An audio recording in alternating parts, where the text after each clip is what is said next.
Hey everybody, this is the Curious Lockpicker, and I wanted to talk about the master number 570.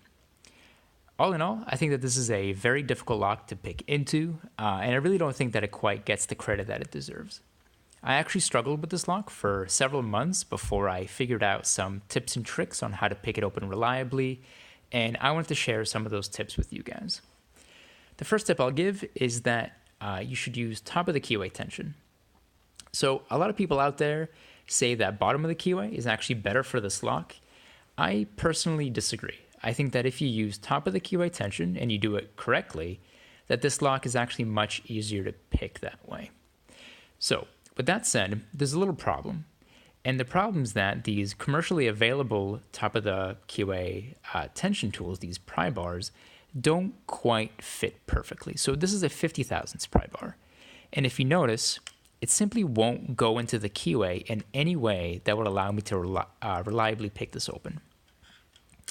On the other hand, if I take the 40 thousandths pry bar, it will fit into the top of the keyway, but you can see that there's so much slop in that the fit is not perfect in any way that it's actually really difficult to have good control over that core. Now keep in mind that this has a dead core and a lot of spools in it. And this means that at some point, I'll actually have to manually counter-rotate this core to set some of those spools and to get this lock open. With that said, a tool such as this simply won't give me the control over the core that I need to pick this lock open. So what I did instead was I took a Sparrow's heavy bar in 50 thousandths and I actually sanded this tip down very, very slowly to about 46.5 thousandths of an inch. And what that allowed me to do is to create this perfect tension tool that will fit really well into the top of the keyway. Now you can see I don't really need to support it with my hands. I can simply let it go and it's simply not going to fall out. Additionally, I can apply tension in the clockwise direction. I can manually counter rotate and I have perfect control over that core. And I think for this lock in particular, and for many dead cores, this type of control over the core is a necessity. All right, so keep in mind that I had to use 2 fingers to apply tension and to manually counter-rotate this core, which means that it's going to be fairly difficult to pick this lock in hand. And it really does benefit you to use a vise so you can free up 2 of your fingers to actually apply tension and to manually counter-rotate this lock, the core rather. So I definitely do suggest the use of a vise.